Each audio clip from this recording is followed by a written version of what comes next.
राधे राधे दोस्तों, जय श्री कृष्णा, श्री शिवाय नमस्तुभ्यम। तो दोस्तों, आज हम लोग पुत्रदा एकादशी के बारे में जानेंगे और देखेंगे कि पुत्रदा एकादशी की पूजा विधि क्या है और हमें उस दिन क्या क्या करना चाहिए और ये व्रत क्यों करना चाहिए। तो ये पुत्रदा एकादशी जो अपने पुत्रों के लिए होती है, जिसको पुत्र नहीं हो रहा है या फिर जिसको बच्चे बहुत परेशान करते हैं, गलत लाइन पे हैं या जो भी है, मतलब पुत्र को शारीरिक कष्ट है, तो ये वाली एकादशी करने से हमें बहुत सा लाभ मिलता है। यदि पुत्र नहीं है तो भगवान लड्डू गोपाल उसको पुत्र अवश्य देते हैं।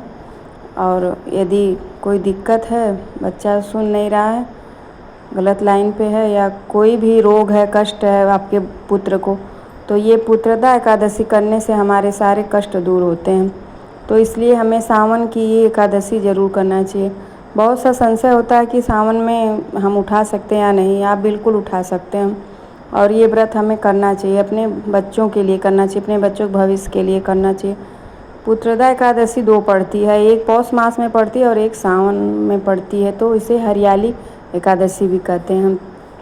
तो ये सावन वाली एकादशी जो बहुत ही खास होती है, तो इसमें हमें अवश्य ये व्रत और पूजा करनी चाहिए।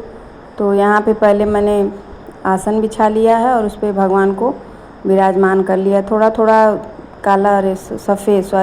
सफ़ेद तिल रख के, और इसके बाद हमें भगवान को विराजमान कर लेना है और अपने लड्डू गोपाल या शालिग्राम जो भी हैं, कुछ भी नहीं है, यदि पट्टचित्र है तो भी हमें स्नान करा लेना है पहले। यदि लड्डू गोपाल हैं तो उनको पंचामृत से स्नान पहले एकादशी के दिन बहुत ही विशेष माना जाता है।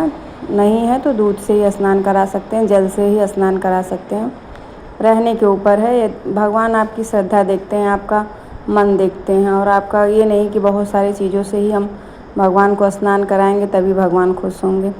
भगवान को अपने मन में बसाने की इच्छा हमेशा रखिए। और सुबह से स्नान करके सर्वप्रथम हमें गंगा जल थोड़ा सा जल में मिला के स्नान करना चाहिए और इसके बाद ओम नमो भगवते वासुदेवाय या हरे कृष्णा हरे राम मंत्र जाप विशेष करना चाहिए।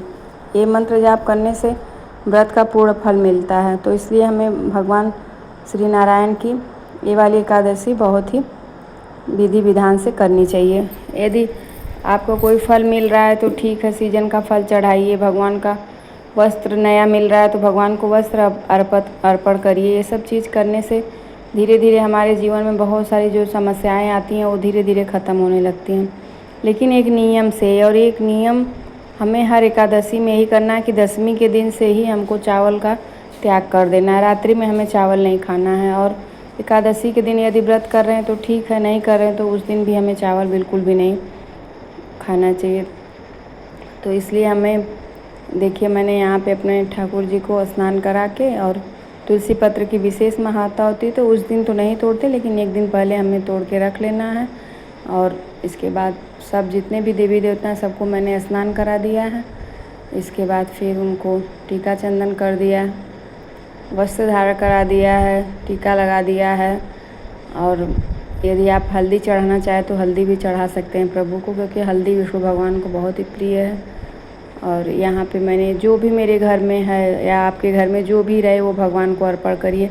भगवान आपकी भावनाओं को देखते हैं, आपका धन और आपका ये नहीं देखते कि आप कितने फल चढ़ाएं, कितना मिठाई चढ़ाए हैं। सबसे पसंदीदा तो भगवान विष्णु का, श्री कृष्ण का मक्खन और मिश्री है। तो यदि वो है तो तब तो कोई बात ही नहीं है, भगवान तो ऐसे ही इस पर रीझ जाते हैं।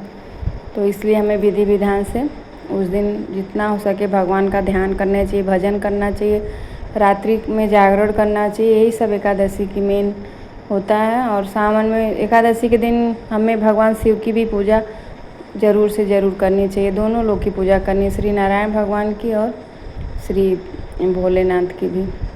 तो भोलेनाथ की पूजा में भी विधि विधान है, उनको भी पंचामृत से स्नान कराइए और विधि से पूजा पाठ करिए। ये सब आपके जीवन को आगे की तरफ ले जाएगा। तो पुत्रदा एकादशी की खास बात यह है कि जिनको वर्षों से पुत्र नहीं हो रहा है या कोई भी दिक्कत है, पुत्र को लेके पढ़ाई में मन नहीं लग रहा है, जो भी कुछ भी है, उसको ये व्रत ज़रूर करना चाहिए, चाहे पौष का हो या सावन का। आप एक बार करके देखिए, आपको कितना लाभ मिलता है। यहाँ पे मैंने पूजा समाप्त कर ली है। और उस दिन एकादशी व्रत की कथा ज़रूर पढ़नी चाहिए।